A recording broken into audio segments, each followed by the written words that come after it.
नमस्कार दोस्तों, मैं Gaurav Singh, faculty of psychology, Jugal sir online platform पर आपका हार्दिक स्वागत करता हूं, अभिनंदन करता हूं। दोस्तों, मनोविज्ञान की इस सीरीज में आज हम एक नए चैप्टर्स को पढ़ेंगे जो साइकोलॉजी, स्पेशली चाइल्ड साइकोलॉजी के बिहाफ पे एक बहुत इम्पोर्टेंट चैप्टर्स बन जाता है। और इस चैप्टर का नाम है वंशानुक्रम व वातावरण, हेरिडिटी एंड एनवायरमेंट। एग्जाम के बिहाफ पे बात करें तो 1 से 2 क्वेश्चन का वेटेज यहां से बनता है। अगर एक क्वेश्चन पूछा गया तो वंशानुक्रम या वातावरण दोनों में से एक में से आएगा, और 2 क्वेश्चन पूछे गए तो एक क्वेश्चन वंशानुक्रम में से और एक क्वेश्चन वातावरण में से आने की संभावना है। तो हेरिडिटी एंड एनवायरमेंट के बारे में हम समझने का प्रयास करते हैं। सबसे पहले हम बात करते हैं वंशानुक्रम के संदर्भ में। तो देखते हैं कि वंशानुक्रम क्या है। वंशानुक्रम को हिंदी में पैतृकता के नाम से भी जाना जाता है, आनुवांशिकता के नाम से भी जाना जाता है, और हेरिडिटी इंग्लिश में कहा जाता है। शाब्दिक दृष्टिकोण से बात करें तो वंशानुक्रम 2 शब्दों से मिलकर बना है, वंश प्लस अनुक्रम। वंश प्लस अनुक्रम। वंश का अर्थ होता है पीढ़ी दर पीढ़ी, और अनुक्रम का अर्थ होता है स्थानांतरण, यानी कि पीढ़ी दर पीढ़ी स्थानांतरण। लेकिन किसका? जन्मजात गुणों का या जन्मजात विशेषताओं का। तो जन्मजात गुणों का या जन्मजात विशेषताओं का पीढ़ी दर पीढ़ी स्थानांतरण होना वंशानुक्रम या आनुवांशिकता कहलाता है। फॉर एग्जाम्पल, जैसे जब कोई बच्चा जन्म लेता है और जन्म के समय अगर उसका रंग गोरा है तो गोरा होना उसका जन्मजात गुण है। अब या तो उसके माता पिता गोरे होंगे या उसके पूर्वजों में कोई गोरा होगा, और इस गुण का ट्रांसफर उस बच्चे में हो गया, वो अपने बच्चों में ट्रांसफर करेगा, उसके बच्चे अपने बच्चों में ट्रांसफर करेंगे। इस प्रकार इस गुण का एक पीढ़ी से दूसरी पीढ़ी में स्थानांतरण होता चला जाएगा। एक और बात एग्जाम्पल से समझते हैं। जैसे आपने देखा होगा कि किसी बच्चे की जन्म के समय जो आंखें होती है वो भूरी होती है। अब भूरी आंखें होना उसका जन्मजात गुण है।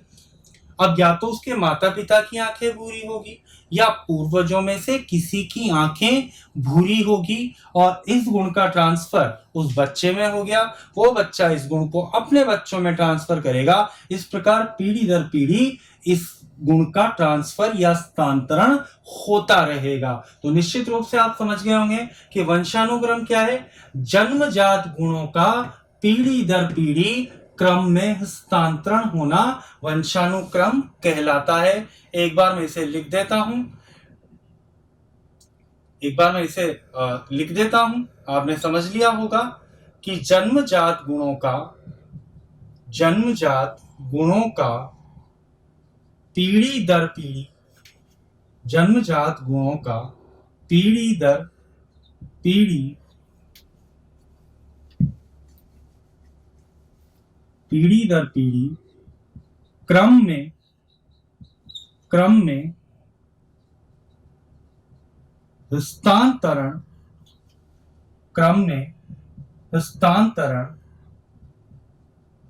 वंशानुक्रम है। जन्मजात गुणों का पीढ़ी दर पीढ़ी क्रम में हस्तांतरण होना वंशानुक्रम है। अब बात करते हैं अगले पॉइंट के संदर्भ में। तो देखो दोस्तों, मनोविज्ञान के क्षेत्र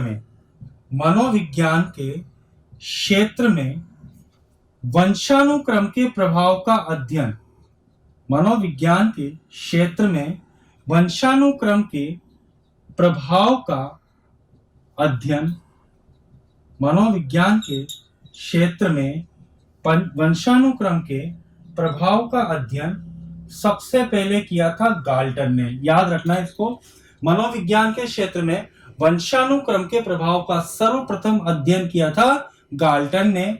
गाल्टन ने बताया कि प्रत्येक व्यक्ति का वंशानुक्रम या आनुवांशिकता दूसरे व्यक्ति से अलग होती है, इसलिए व्यक्तियों में भिन्नता पाई जाती है। मेरा वंशानुक्रम आप लोगों के वंशानुक्रम से अलग है, इसलिए आप मेरे से भिन्न हो। तो सबसे पहले गाल्टन ने बताया कि प्रत्येक व्यक्ति का वंशानुक्रम अलग अलग होता है, इसलिए प्रत्येक व्यक्तियों में भिन्नताएं पाई जाती है, इसीलिए व्यक्तिगत भिन्नता का जनक कहा जाता है गाल्टन को। जीव विज्ञान के क्षेत्र में बात करें तो वंशानुक्रम के प्रभाव का अध्ययन किया था मेंडल ने, जबकि मनोविज्ञान के क्षेत्र में वंशानुक्रम के प्रभाव का अध्ययन किया था सबसे पहले गाल्टन ने। आप चाहें तो इसका एक स्क्रीनशॉट ले सकते हैं।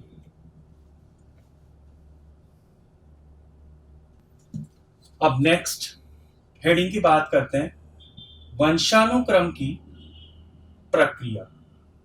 वंशानुक्रम की प्रक्रिया, प्रोसेस ऑफ हेरिडिटी। देखिए, जन्मजात गुणों का जो ट्रांसफर होता है, जन्मजात गुणों का जो हस्तांतरण होता है, वो एक निश्चित प्रक्रिया के तहत होता है। The transfer of the genes या ट्रांसफर ऑफ द हेरिडिटी एक निश्चित प्रोसेस के तहत होती है। और ये प्रोसेस क्या है, देखिए समझिएगा। जो वंशानुक्रम का आधार है, जो वंशानुक्रम का आधार है, वो है कोशिका। वंशानुक्रम का आधार है कोशिका। और कोशिका की खोज किसने की थी, ये आप मुझे कमेंट बॉक्स में लिख के बताइएगा। वंशानुक्रम का आधार है कोशिका। देखिए, जब पुरुष और महिला,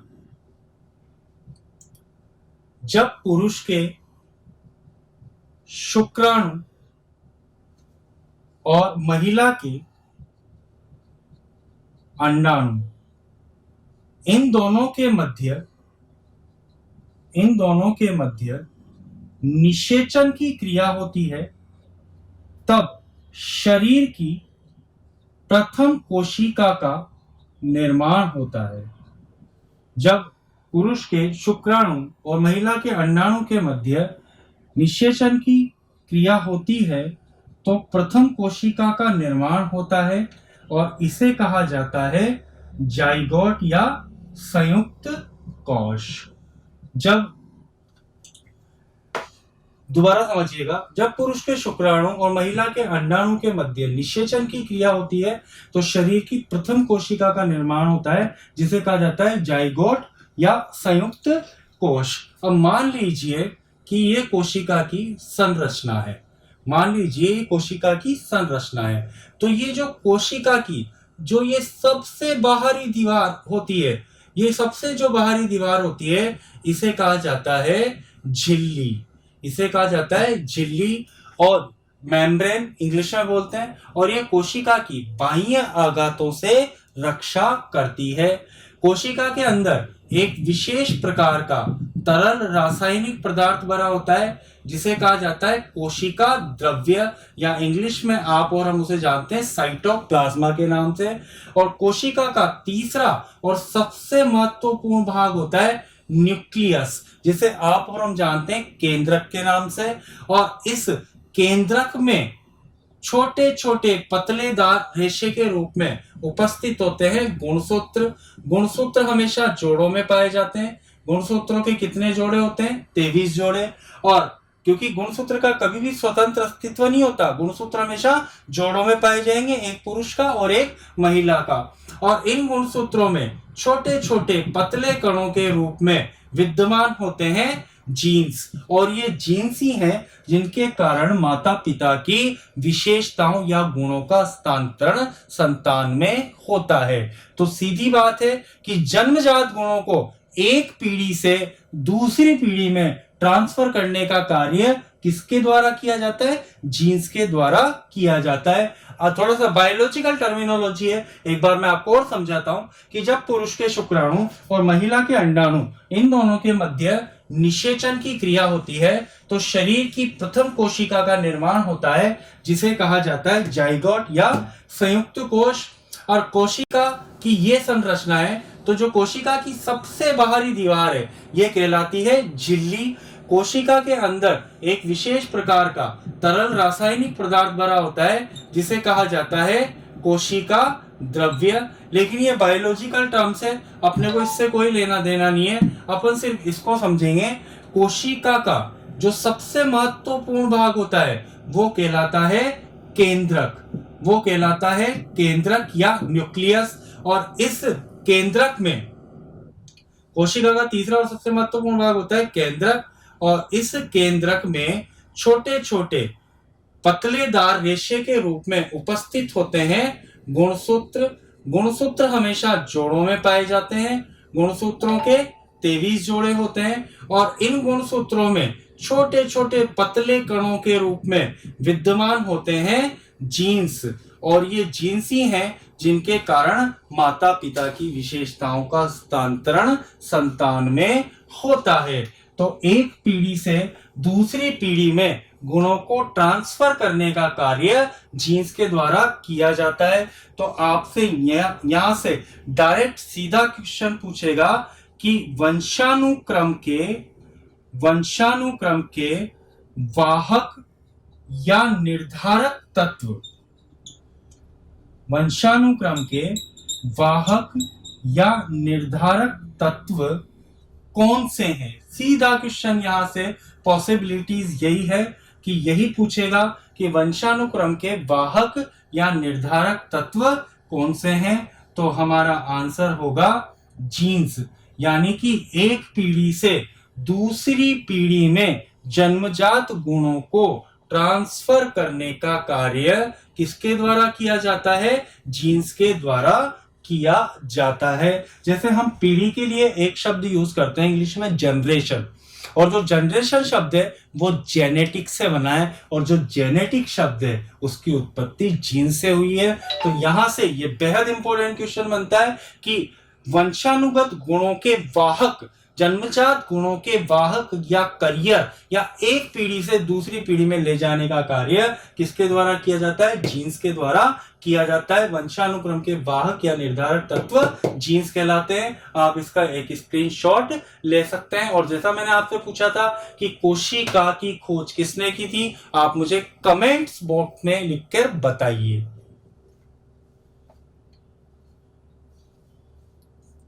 ठीक है दोस्तों, आगे बढ़ते हैं।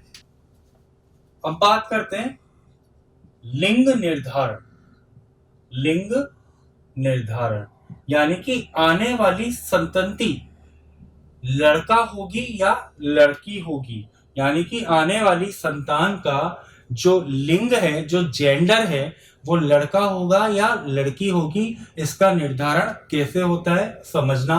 देखो, अभी मैंने आपको बताया कि कोशिका में पाए जाते हैं गुणसूत्र, कोशिका में पाए जाते हैं गुणसूत्र, और गुणसूत्र हमेशा जोड़ों में पाए जाते हैं। गुणसूत्रों के कितने जोड़े पाए जाते हैं, 23 जोड़े। गुणसूत्रों का कभी भी स्वतंत्र रूप से अस्तित्व नहीं होता। इन 23 जोड़ों में से 22 जोड़े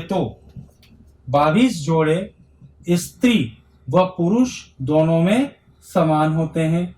23 जोड़ों में से 22 जोड़े स्त्री और पुरुष दोनों में समान होते हैं, जबकि 23वां जोड़ा जिसे कहा जाता है लिंग निर्धारण गुणसूत्र, क्योंकि आने वाली संतान का लिंग कौन सा होगा उसका निर्धारण इस 23वें जोड़े के द्वारा किया जाता है, इसलिए इसे कहा जाता है लिंग निर्धारण गुणसूत्र। अब स्त्री में तो मैंने अभी आपको बताया था कि गुणसूत्रों का कभी भी स्वतंत्र रूप से अस्तित्व नहीं होता। कुल गुणसूत्रों की संख्या की बात करें तो 46 होते हैं, लेकिन गुणसूत्र कभी भी स्वतंत्र रूप में नहीं पाए जाते। एक पुरुष का और एक महिला का गुणसूत्र होता है। तो स्त्री के गुणसूत्रों के संदर्भ में बात करें तो जो 23वें जोड़े के गुणसूत्र हैं, ये दोनों गुणसूत्र स्त्री में तो बिल्कुल बराबर आकार के होते हैं। दोनों गुणसूत्र बिल्कुल लंबे होते हैं, बराबर आकार के होते हैं, इसलिए इसे रिप्रेजेंट किया जाता है x1 से। जबकि पुरुष के संदर्भ में बात करें तो पुरुष में 23वें जोड़े का गुणसूत्र एक तो होता है लंबा और एक होता है गोल। ये जो लंबा गुणसूत्र है ये तो स्त्री के गुणसूत्र के बराबर ही होता है, इसलिए इसे रिप्रेजेंट करते हैं एक्स से, लेकिन गोल गुणसूत्र भिन्नता लिए होता है और इसलिए रिप्रेजेंट करते हैं वाई से। और जब स्त्री का एक्स गुणसूत्र पुरुष के वाई गुण स्त्री का एक्स गुणसूत्र पुरुष के एक्स गुणसूत्र से मिलता है, यानी कि इन दोनों के मध्य निषेचन होता है, तो जन्म होता है लड़की का। यानी कि जब स्त्री का एक्स गुणसूत्र पुरुष के एक्स गुणसूत्र से मिलेगा तो जन्म होगा लड़की का, और जब स्त्री का एक्स गुणसूत्र पुरुष के वाई गुणसूत्र से मिलेगा तो जन्म होगा लड़के का। तो यहाँ पर केवल यही इक्वेशन सबसे महत्वपूर्ण है, यही आपको याद रखनी है। एक पैरा बनाकर इसे लिख लीजिएगा।